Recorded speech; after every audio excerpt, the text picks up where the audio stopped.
Previously. Les finally mutters what we're all thinking. We're lost.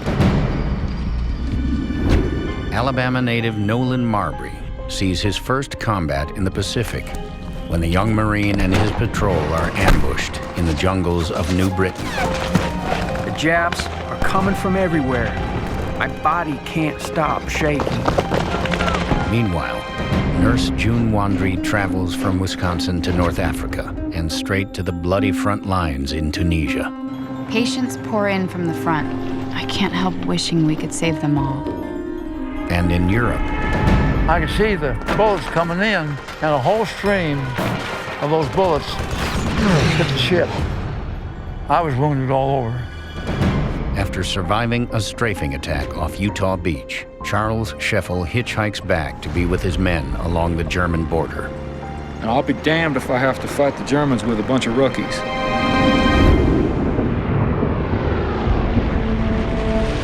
Grant us a common faith that man shall know bread and peace, that he shall know justice and righteousness, freedom and security, an equal opportunity and an equal chance to do his best, not only in our own lands, but throughout the world.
Today, we are on the offensive all over the world, bringing the attack to our enemies.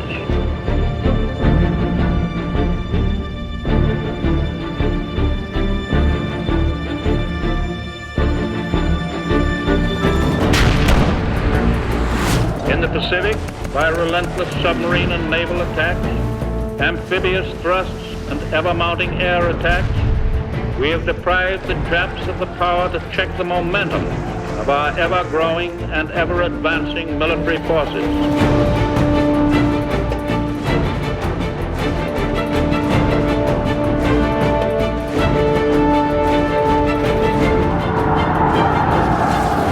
Germany has her back against the wall. In fact, 3 walls at once.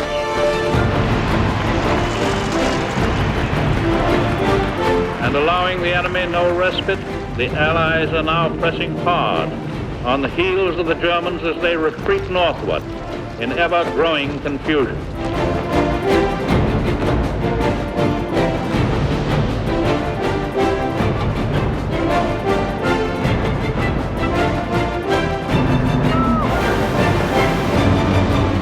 What is the job before us in 1944? To win the war.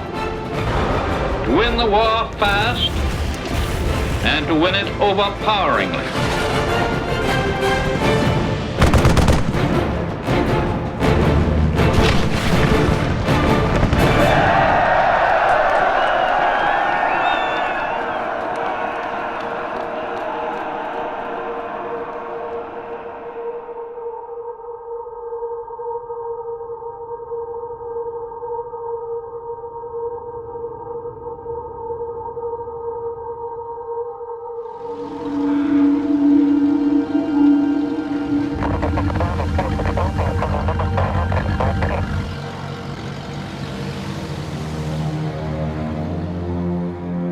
They call this place the anus of the world.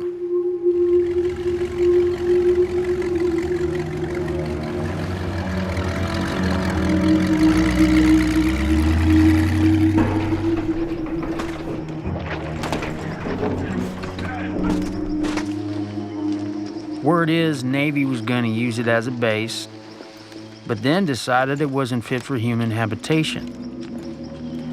So, they gave it to us Marines instead.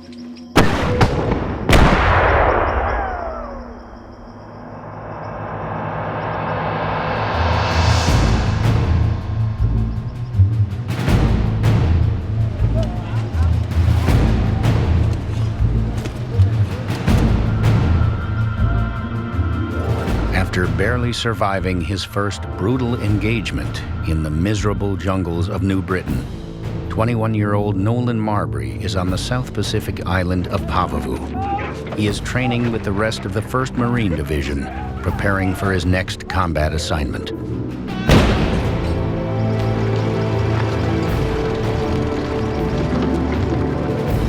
This dumb lieutenant keeps running around yelling, "Remember, you're under fire! There's a million Japs out there!"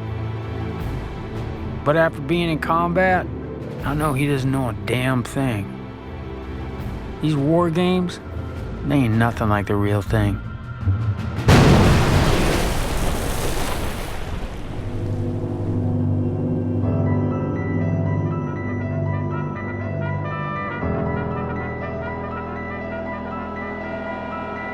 Right after Reveille, the captain gets on the horn, says, "Get your gear, we're heading north." Judging by the amount of stuff we're packing, it must be quite a trip.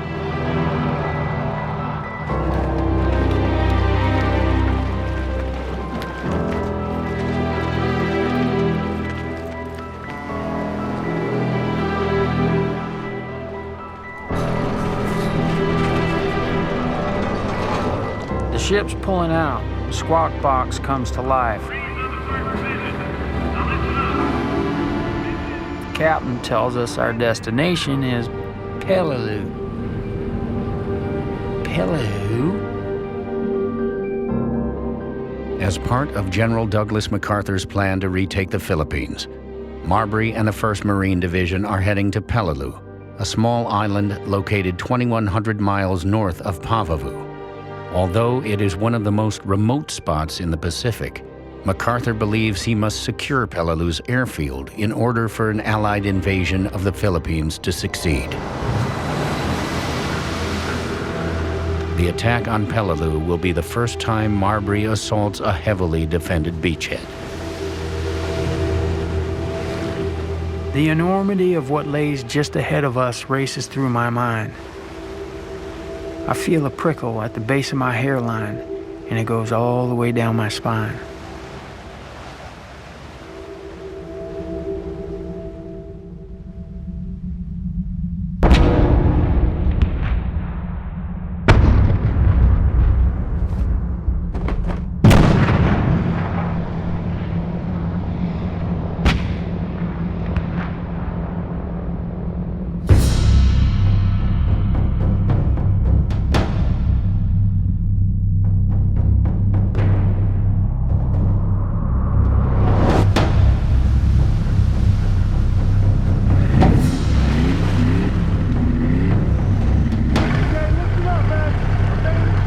Our captain's voice booms, reminding us of our main objective,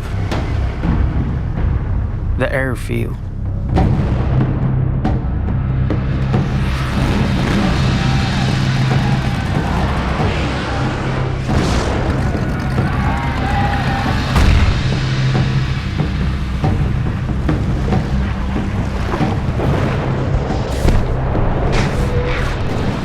Jap artillery is raining down all around us.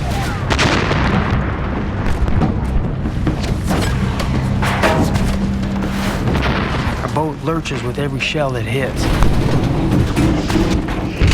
We huddle close together and try to steady ourselves. No one says a word.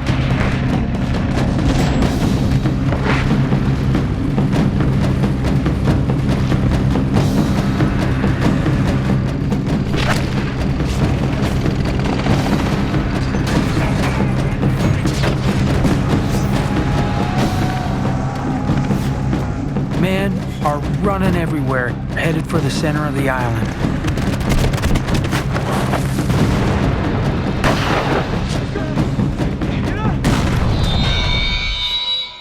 My eardrums feel like they will burst with every shell that hits. Marbury and the 4,500 Marines now on the shores of Peleliu find themselves at the gates of an unexpected hell. As the sweltering tropical heat engulfs them, the Japanese prepare to unleash a vicious surprise.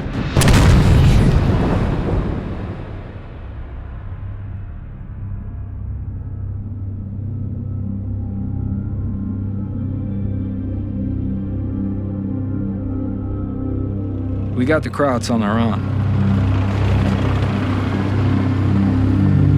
A lieutenant bet me $50 we'd be in Germany in 2 weeks. I took that bet. The way I see it is even if I lose, that means we're winning.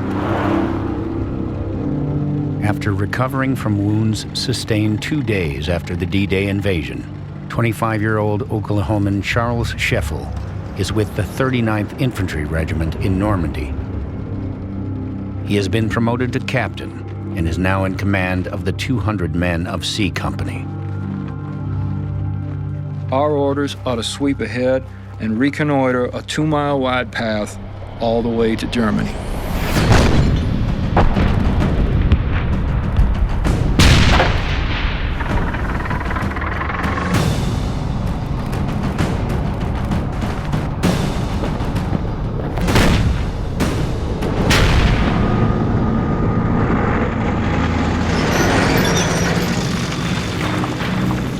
After breaking through the German defenses in Normandy, the Allies are now fighting a potent and highly mobile war. In the face of relentless pressure, Hitler orders a general withdrawal across France. His forces will stand and fight from a position of great advantage along the infamous Siegfried Line, a formidable 400-mile-long defensive wall that consists of over 18,000 bunkers and tank traps protecting Germany's western frontier.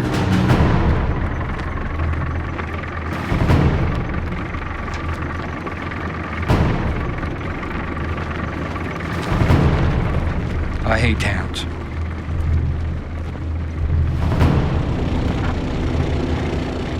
Germans like to target crossroads with mortars, machine gun placements, sometimes even a lone tank. One well-hidden German with an anti-tank gun could knock out our lead tank, stop the whole column in its tracks. You don't hear the one that's coming right at you that wounds you, because the shells are going to get there faster than any sound. About the only time that you really know something is when you hear a crack, and you know that guy missed you. And then you don't even know whether he even saw you, but just was firing because he thought somebody was in where you were. But you don't stop and think about those things.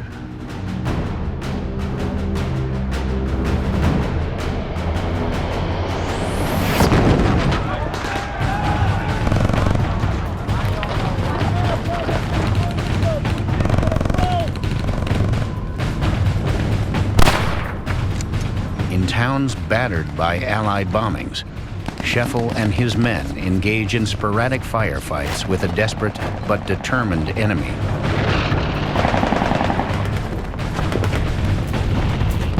This form of urban warfare takes its toll, but it doesn't stop the Americans from keeping the Germans on the run.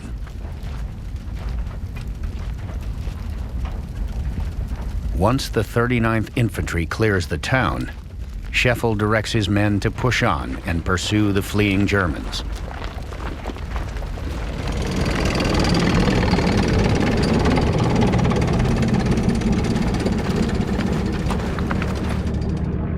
Overhead, we occasionally see the contrails of hundreds of our bombers heading east to pound the enemy. You get 'em good, boys. We'll be there soon.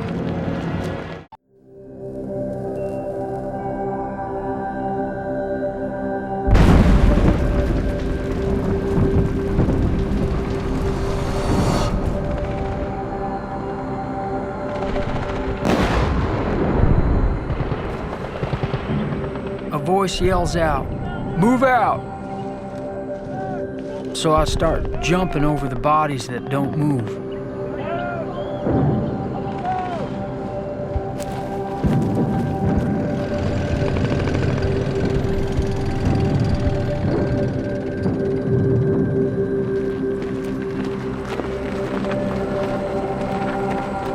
"24 hours ago, Private Nolan Marbury and the 1st Marine Division landed on the coral shores of Peleliu.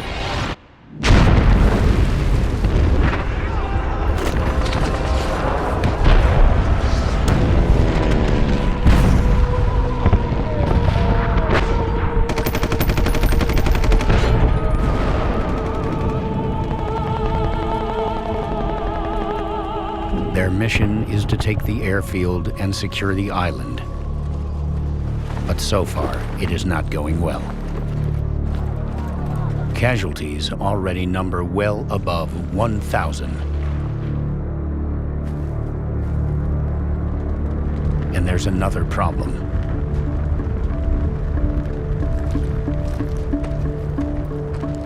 Temperatures on the sweltering Pacific island reach up to 115 degrees.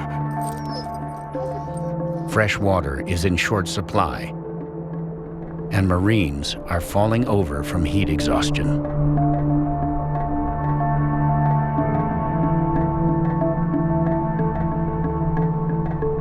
I can barely move. My body aches. The heat and the sun are unbearable. The only water we have to drink has fuel in it. On the way here, somebody screwed up and gasoline ended up in our drinking supply.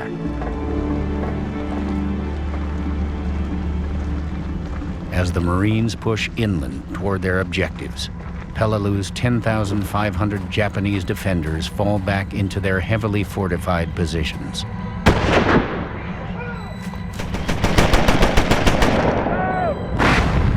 Unknown to the Marines, the Japanese are employing a new strategy. Realizing they cannot stop the Americans, the Japanese are setting up their defenses to inflict as many casualties as possible. Their hope is to bleed the Americans into negotiating an end to the war.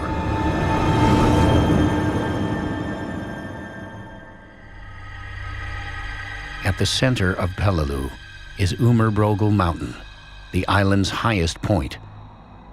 There, the Japanese have built intricate defenses in the steep canyons and razor-sharp ridges overlooking the airfield. Nothing in the Marines' training or fighting experience has prepared them for a battle against such a virtually impregnable defensive position.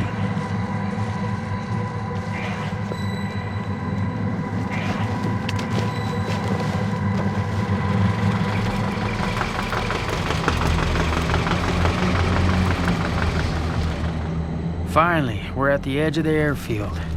An officer tells us some Jap pillboxes up on the mountain are taking out a lot of our men.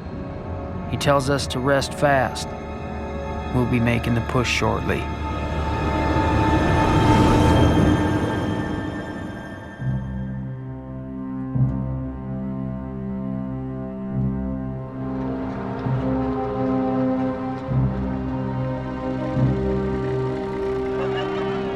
Dearest family, everywhere we go, the people shout, clap, throw kisses and flowers.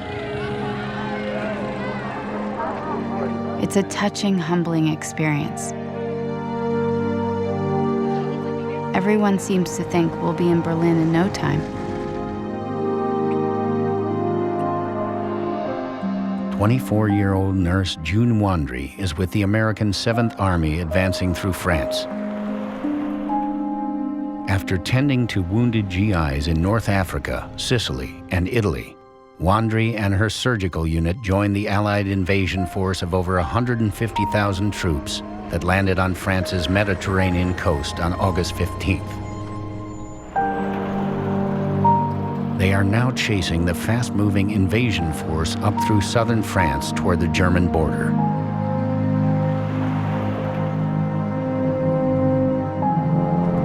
Our backs and ovaries are taking a terrible beating riding in the open-backed trucks.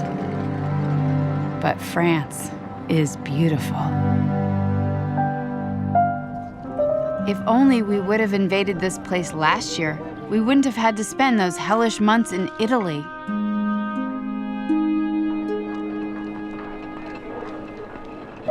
Although I did meet a young American supply sergeant named Max there.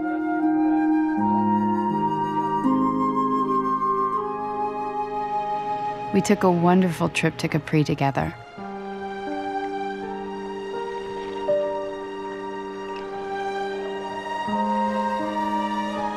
It was almost enough to make me forget about the war.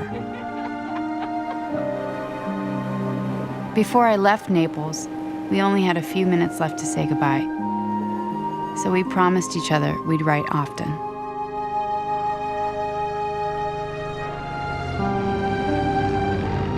I suppose from now on my new battle cry will have to be love postponed on account of war. The overpowering stench makes us throw up as we push through the torn bodies and broken equipment. We hurry on, our tires sticking to the gore.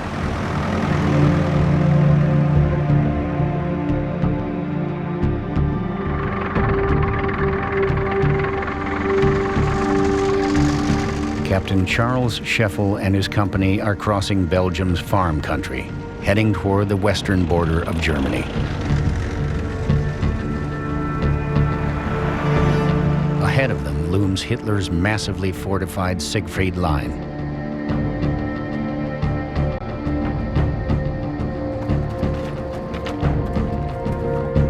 On September 13, 1944, Scheffel and the 39th Infantry Regiment reached the North Rhine region, becoming one of the first American units to enter the Reich.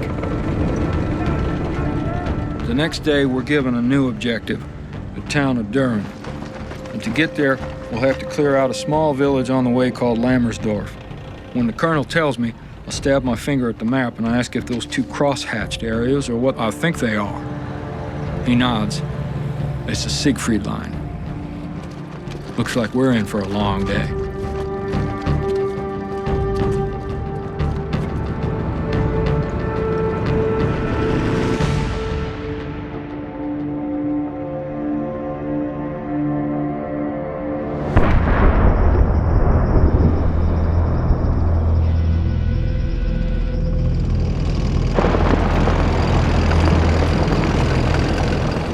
From everything we hear, our guys up in those caves are having a hell of a time.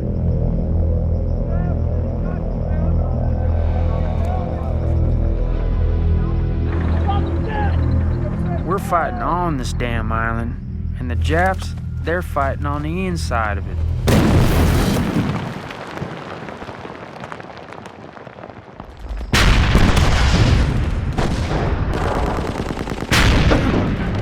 Private Nolan Marbury and the 1st Marine Division are locked in a fierce firefight for control of Umerbrogel Mountain. As soon as the Americans control the mountain, they can begin using the island's airfield. Division operations estimated it would take 3 days to secure the entire island. But Marbury and the Marines are up against 10,500 deeply dug-in Japanese soldiers.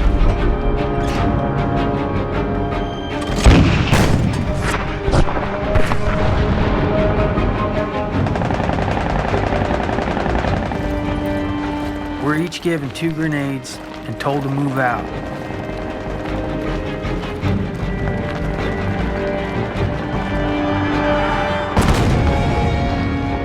Our flamethrowers run up to these double doors.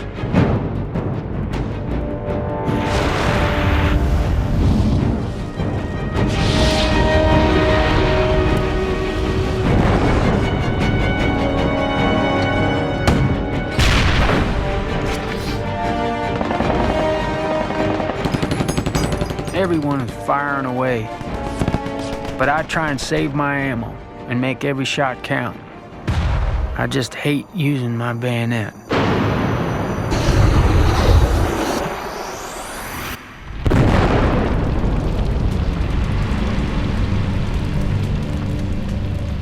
In previous amphibious landings, the Americans outnumbered the Japanese 3-1. But on Peleliu, it is the 9,000 Marines who are outnumbered. And casualties continue to mount.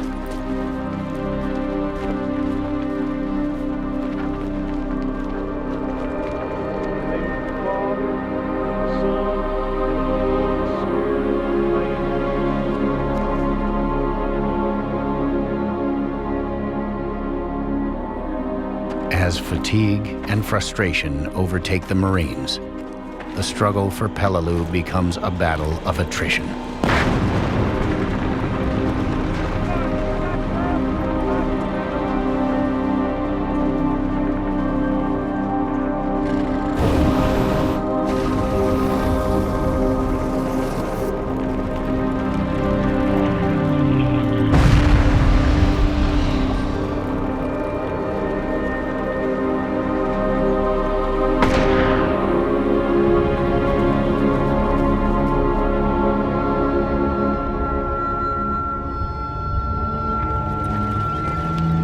The days blend into constant confusion.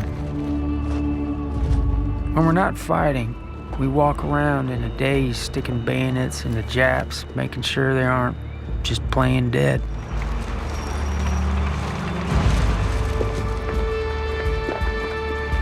Some guys collect gold teeth as souvenirs. I collect a couple and stick them in my pocket. What the hell are we doing here?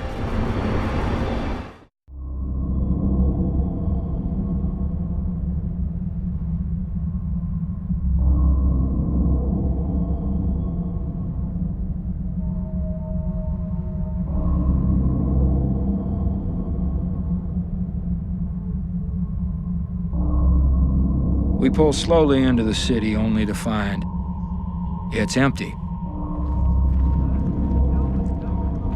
No white flags or people anywhere.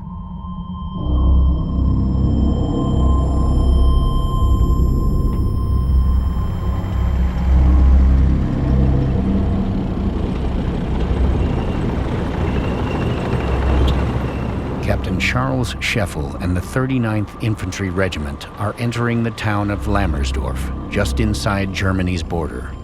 Their mission is to secure the town and then attempt to push through the defenses beyond.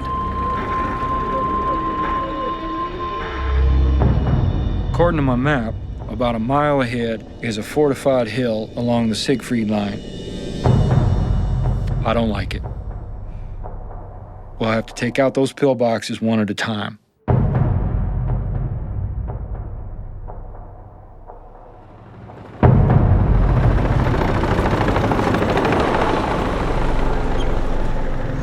Our 4 tanks go first, single file, each with a squad of riflemen.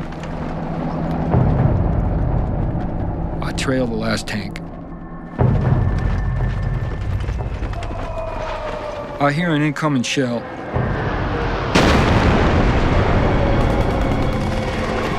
Me and my guys dive into a ditch.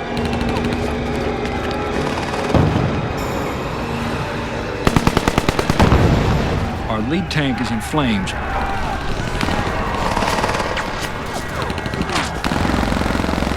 We got several guys down, some killed, others screaming.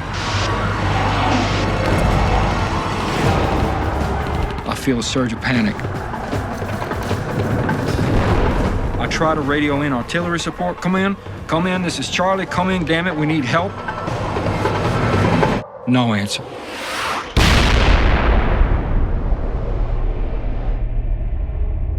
I can't feel anything. I can't see. There's just nothing. Maybe I'm dead.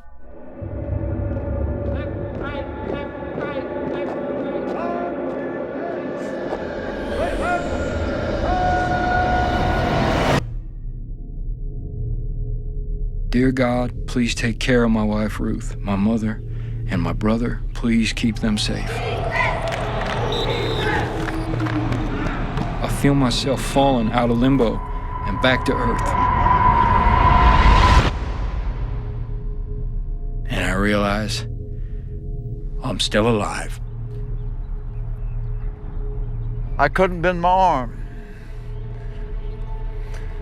I looked at my feet where my bot man was laying,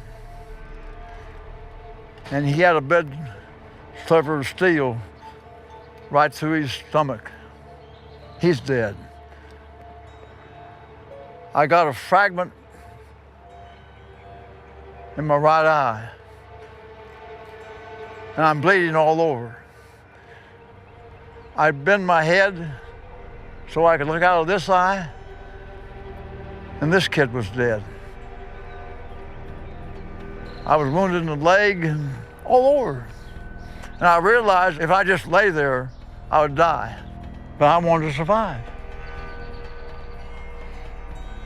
I wanted to get back and make love to my wife. So I figured if I crawl back down this bar ditch, I'll eventually run into one of some of my own men.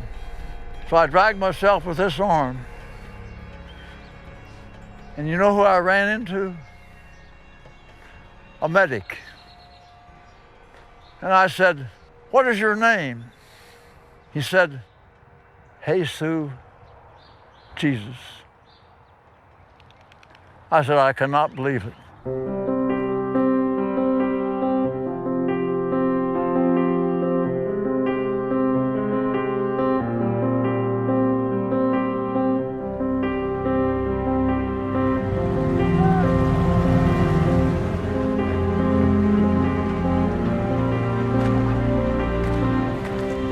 We've got a lot of wounded rolling in.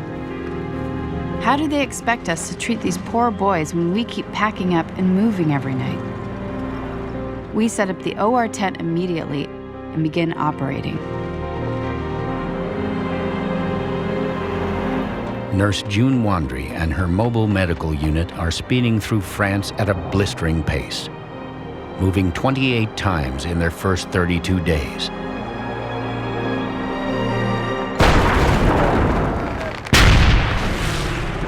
They are chasing the Germans, who are launching brutal counterattacks even as they withdraw toward their homeland.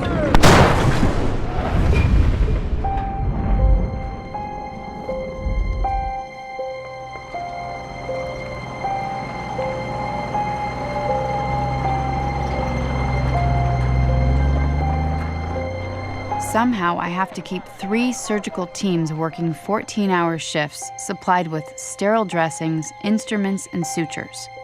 It's impossible to get the bloody linens clean with our limited water supply. And how am I going to get the laundry dry to provide enough sterile linens for the OR? The nearest laundry is 200 miles back. Despite the conditions, fewer than 4% of the soldiers receiving care in the field die as a result of wounds or disease.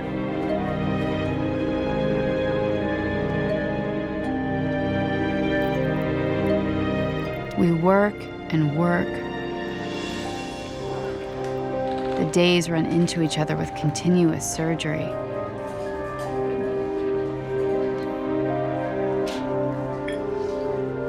I'm so exhausted.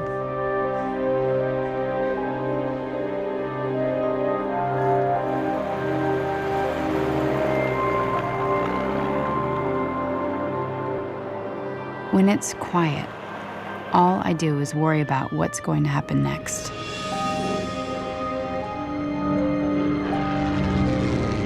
I received a letter from Max in Italy. He's been badly wounded. He says he doesn't think he's been crippled. I guess that's good. And he's going home. Home.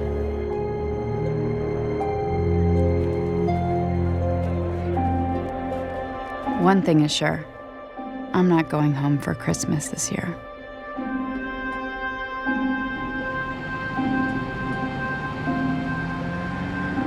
What do you do when you run out of tears?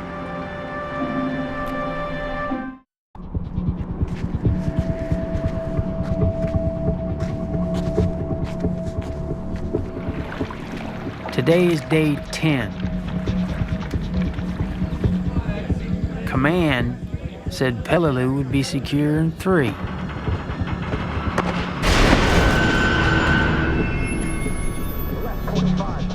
As most of the Marines continue the bloody struggle for control of Umberbrogel Mountain, Nolan Marbury and a small group of Marines are ordered to secure a beach on the far side of the island. Although most of the enemy seems to be up in the hills, they advance cautiously. Marbury knows that the Japanese could be anywhere. We're creeping into the open, ready to shoot anything that moves. Out of the corner of my eye, I see mortars hitting a few hundred yards away.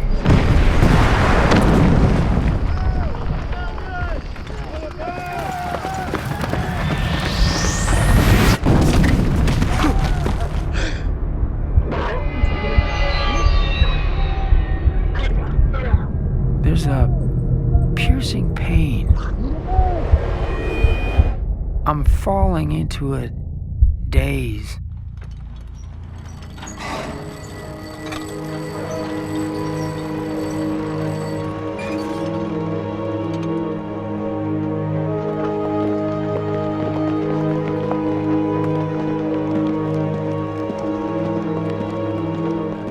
When Marbury comes to, he is on a transport ship.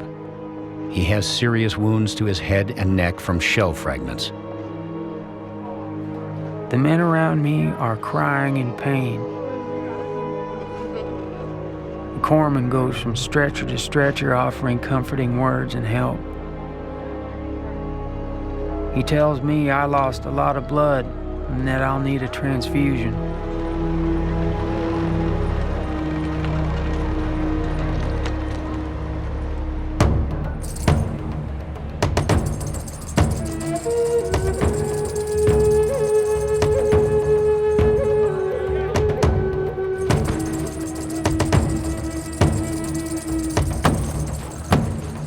A week later, Marbury arrives back on Papavu Island, where he will spend the next few weeks recovering.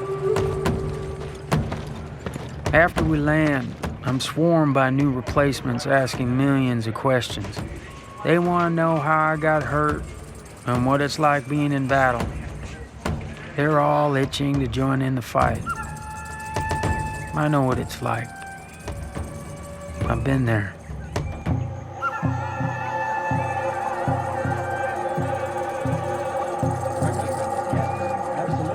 By the time Marbury makes a full recovery, he is promoted to corporal. He rests and awaits his next orders.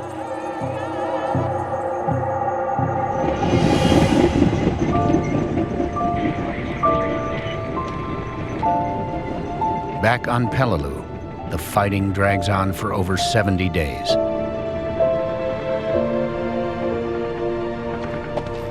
America eventually wins the battle, but the cost is tremendous. Almost 10,000 Marines and Army soldiers are killed or wounded.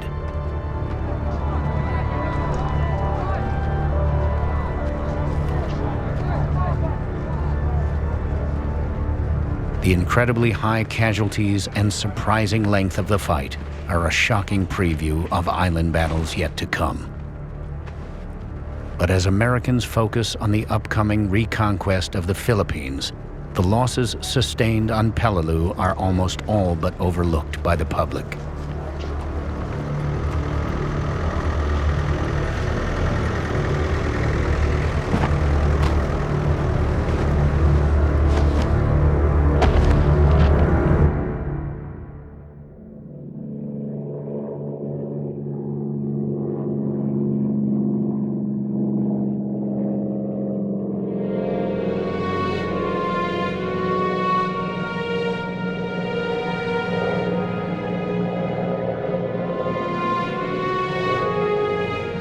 A mass of emotions rushes in on me.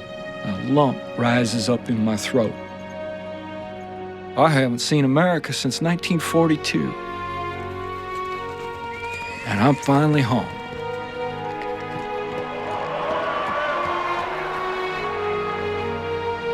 Less than a month after nearly being killed by German mortar fire in a battle at the Siegfried Line, Captain Charles Scheffel arrives back in the U.S. Army doctors at the front managed to save his life, but were forced to amputate his trigger finger.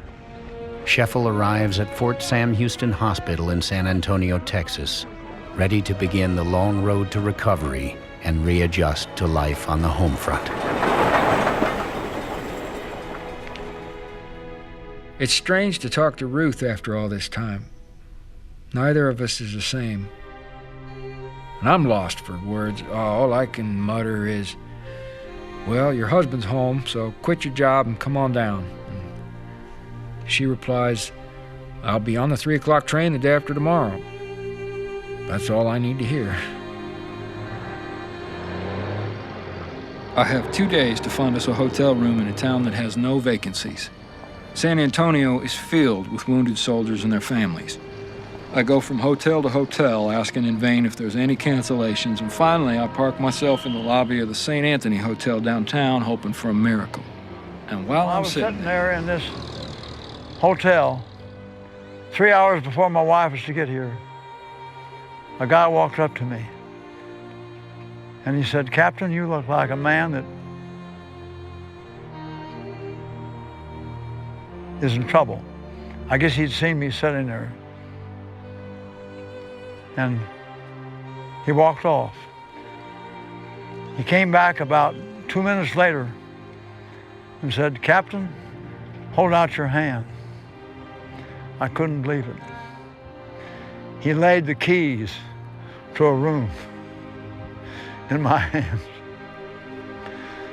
So when I saw my wife and hugged her, I told her, I said, honey, we have a room in the Arlington Hotel.